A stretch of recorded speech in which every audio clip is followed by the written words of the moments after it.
Genocidal Maniac or Loving Creator, exploring the Nephilim controversy. Time and time again, atheists and agnostics have brought the railing accusation against Yahuwah and his word. The God of the Old Testament is a genocidal maniac. He arbitrarily destroyed many nations in the Old Testament for no apparent reason. He surely is not a God of love. The following passage is often quoted to substantiate this outlandish accusation. Here, Yahuwah commands the Israelites to utterly destroy the 7 nations of Canaan. When Yahuwah thy Elohim shall bring thee into the land whither thou goest to possess it, and hath cast out many nations before thee, the Hittites, and the Girgashites, and the Amorites, and the Canaanites, and the Perizzites, and the Hivites, and the Jebusites, 7 nations greater and mightier than thou. And when Yahuwah thy Elohim shall deliver them before thee, thou shalt smite them, and utterly destroy them. Thou shalt make no covenant with them, nor show mercy unto them. Deuteronomy 7 verses 1-2. To the casual reader of Scripture, Yahuwah's command here seems impetuous and unreasonably harsh. How could a loving father command the utter destruction of entire nations? Scripture states clearly that the Canaanites' infectious idolatry was an underlying reason, but there is more here than meets the eye. To understand the bigger picture, we must back up to the days of Noah. Genesis chapter 6 holds the key. And it came to pass, when men began to multiply on the face of the earth, and daughters were born unto them, that the sons of Elohim saw the daughters of men that they were fair, and they took them wives of all which they chose. There were giants in the earth in those days, and also after that, when the sons of Elohim came in unto the daughters of men, and they bare children to them, the same became mighty men which were of old, men of renown. Genesis chapter 6, verses 1-2 and verse 4. The true meaning of this passage has long been buried, and is often overlooked by scholars and Bible students alike. To unlock the meaning of this passage, we must first determine who the sons of Elohim are. Sons of Elohim in the Hebrew is B'nai Ha-Elohim. This phrase is found in only 3 other passages in the Old Testament. All 3 of these occurrences are in the book of Job. Now there was a day when the sons of Elohim came to present themselves before Yahuwah, and Satan came also among them. Job chapter 1 verse 6. Again there was a day when the sons of Elohim came to present themselves before Yahuwah, and Satan came also among them to present himself before Yahuwah. Job chapter 2 verse 1. Then Yahuwah answered Job out of the whirlwind, and said, Where wast thou when I laid the foundations of the earth? Or who laid the cornerstone thereof? When the morning stars sang together, and all the sons of Elohim shouted for joy? Job chapter 38 verses 1-7. In each and every passage, the author of Job makes abundantly clear that the sons of Elohim are angels. What then is Moses telling us in Genesis chapter 6? Plainly stated, Moses is saying that angels cohabitated with earthly women, and that their offspring were giants, or Nephilim, in the Hebrew text, Strong's H5303. As outlandish as this may sound to some, this is what the text says. The strange events recorded in Genesis chapter 6 were understood by the ancient rabbinical sources, as well as the Septuagint translators, referring to fallen angels procreating weird hybrid offspring with human women, known as the Nephilim. So it was also understood by the early church fathers. These bizarre events are also echoed in the legends and myths of every ancient culture upon the earth: the ancient Greeks, the Egyptians, the Hindus, the South Sea Islanders, the American Indians, and virtually all the others. Now let us examine the larger implications of this understanding and how it relates to the Father's command to destroy the nations of Canaan. Father Yahuwah decreed the eradication of the Canaanites because they were completely contaminated with Nephilim genetics. This was contrary to his plan for humanity, which in the beginning was created in his image. If left unchecked, this genetic contamination would have become so ubiquitous that it would have made it impossible for the Messiah to be born pure and without blemish, which was an absolute requirement if he was to atone for mankind's sin as the sacrificial lamb of Yahuwah. If the Father had not intervened by way of Israel's sword, all bloodlines would ultimately have become polluted with the Nephilim genes. All hope of salvation through the promised Messiah would have been lost. Because Scripture does not mention a second instance of angels cohabitating with women, and because the Nephilim resurfaced after the flood, it must be deduced that the Nephilim genetics somehow survived the flood.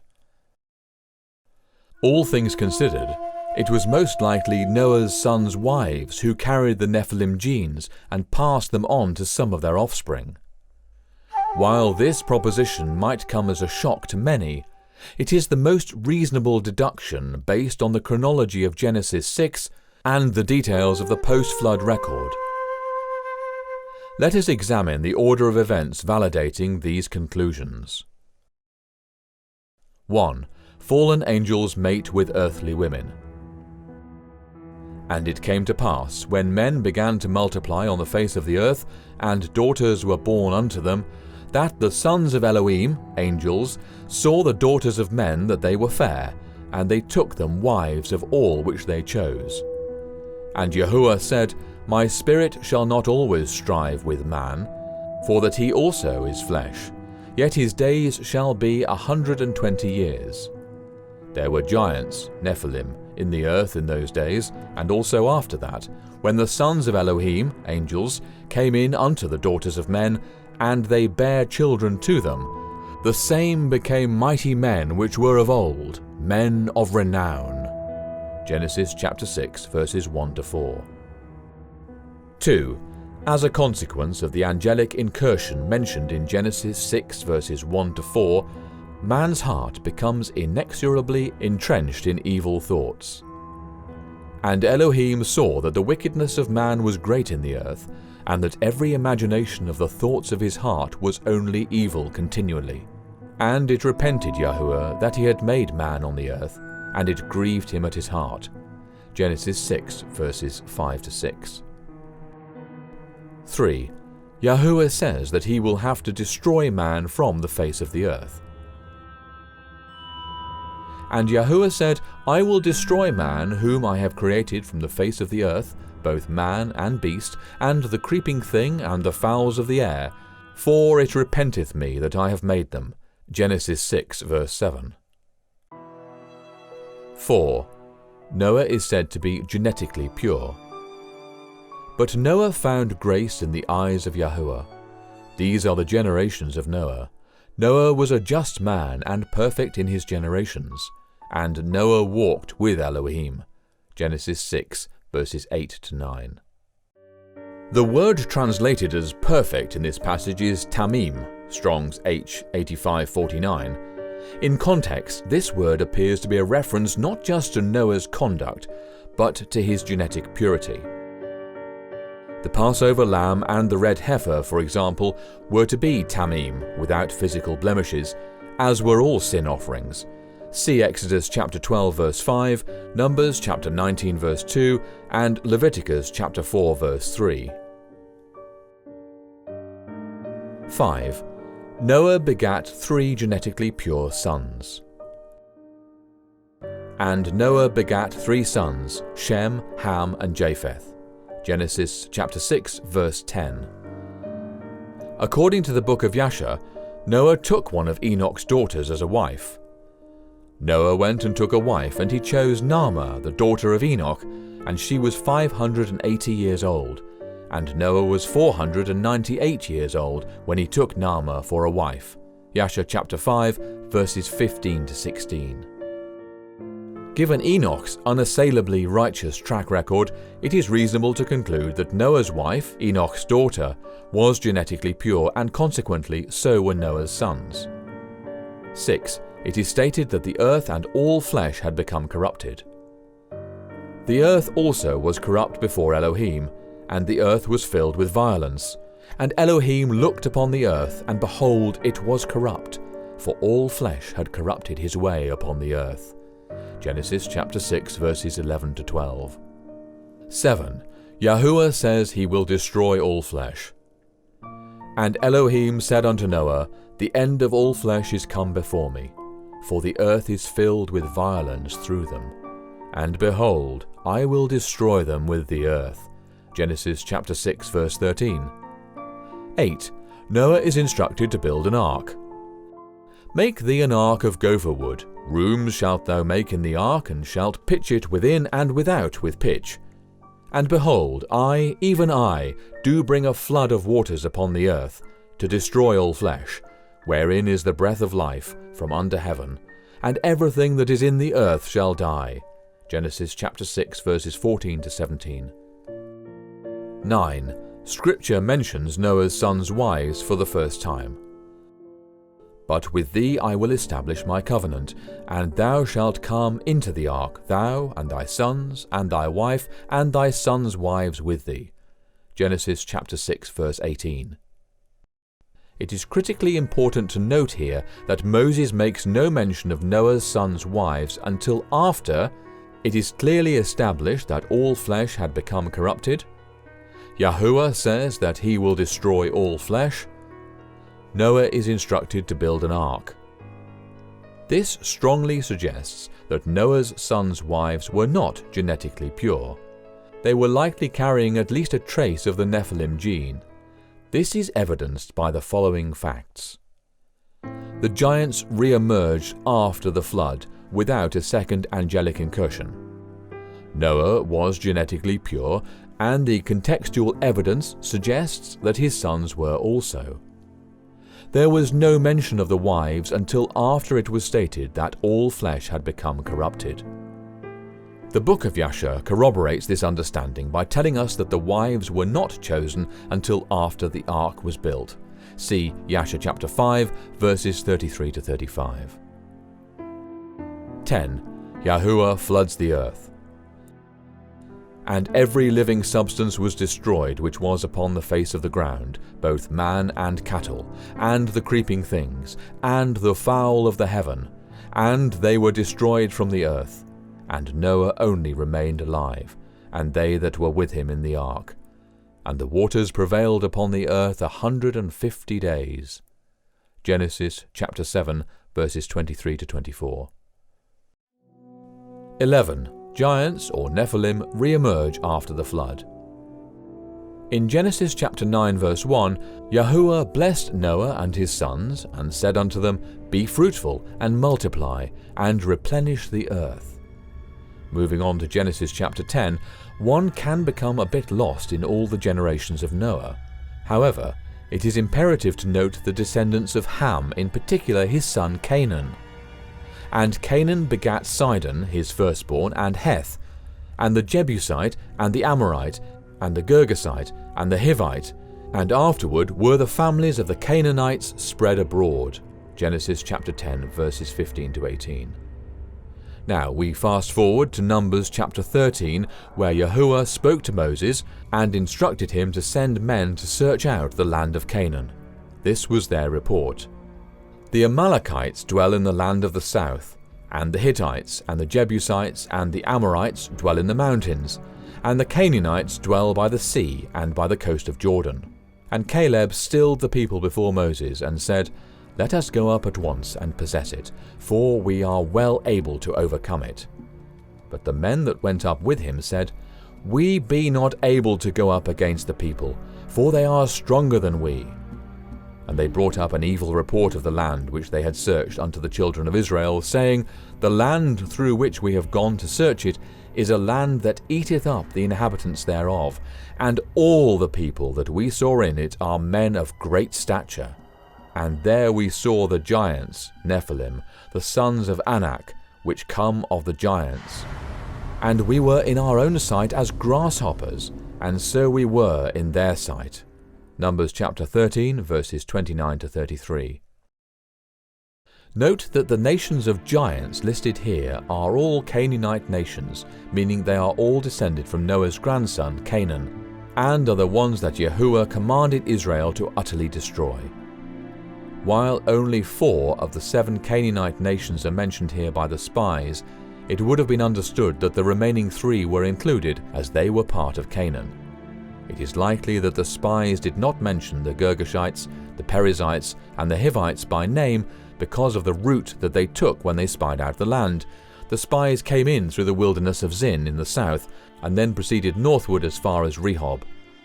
So they went up and searched the land from the wilderness of Zin unto Rehob, as men come to Hamath. And they returned from searching the land after 40 days. Numbers chapter 13, verses 21 and 25. While the Canaanite nations were not the only nations of Nephilim, they were by far the largest and collectively occupied more land than any of the smaller tribes. 12. Yahuwah tells Israel to destroy the Nephilim nations. When Yahuwah thy Elohim shall bring thee into the land whither thou goest to possess it, and hath cast out many nations before thee, the Hittites, and the Girgashites, and the Amorites, and the Canaanites, and the Perizzites, and the Hivites, and the Jebusites, 7 nations greater and mightier than thou, and when Yahuwah thy Elohim shall deliver them before thee, thou shalt smite them, and utterly destroy them. Thou shalt make no covenant with them, nor show mercy unto them. Deuteronomy chapter 7, verses 1 to 2. The Father's command to destroy the Canaanite nations was anything but arbitrary. Far from being a random act of genocide, the annihilation of the Canaanites was a remarkable act of unparalleled providence and selfless love. Had Father Yahuwah allowed the Nephilim nations to continue unimpeded, the entire earth would again have become corrupted, and the bloodline of the promised Messiah would have become polluted, making it impossible for mankind to be saved. It makes perfect sense why Yahuwah may have allowed microscopic genetic codes, i.e. a remnant of genetic information, to survive just long enough for his people to wipe them out. Why? Because it was through the heroic acts of the Hebrew people that the whole post-flood world came to fear them, and Yahuwah their Elohim, the one true Elohim of Abraham, Isaac and Jacob. Yahuwah got the glory through his chosen people, and this new nation of giant slayers stood as a testimony to all other nations of the awesome power and truth of the living Creator of heaven and earth. A great example of this is Rahab's plea bargain with the 2 men Joshua sent to spy out the land of Jericho. And Rahab said unto the 2 men, I know that Yahuwah hath given you the land, and that your terror is fallen upon us, and that all the inhabitants of the land faint because of you.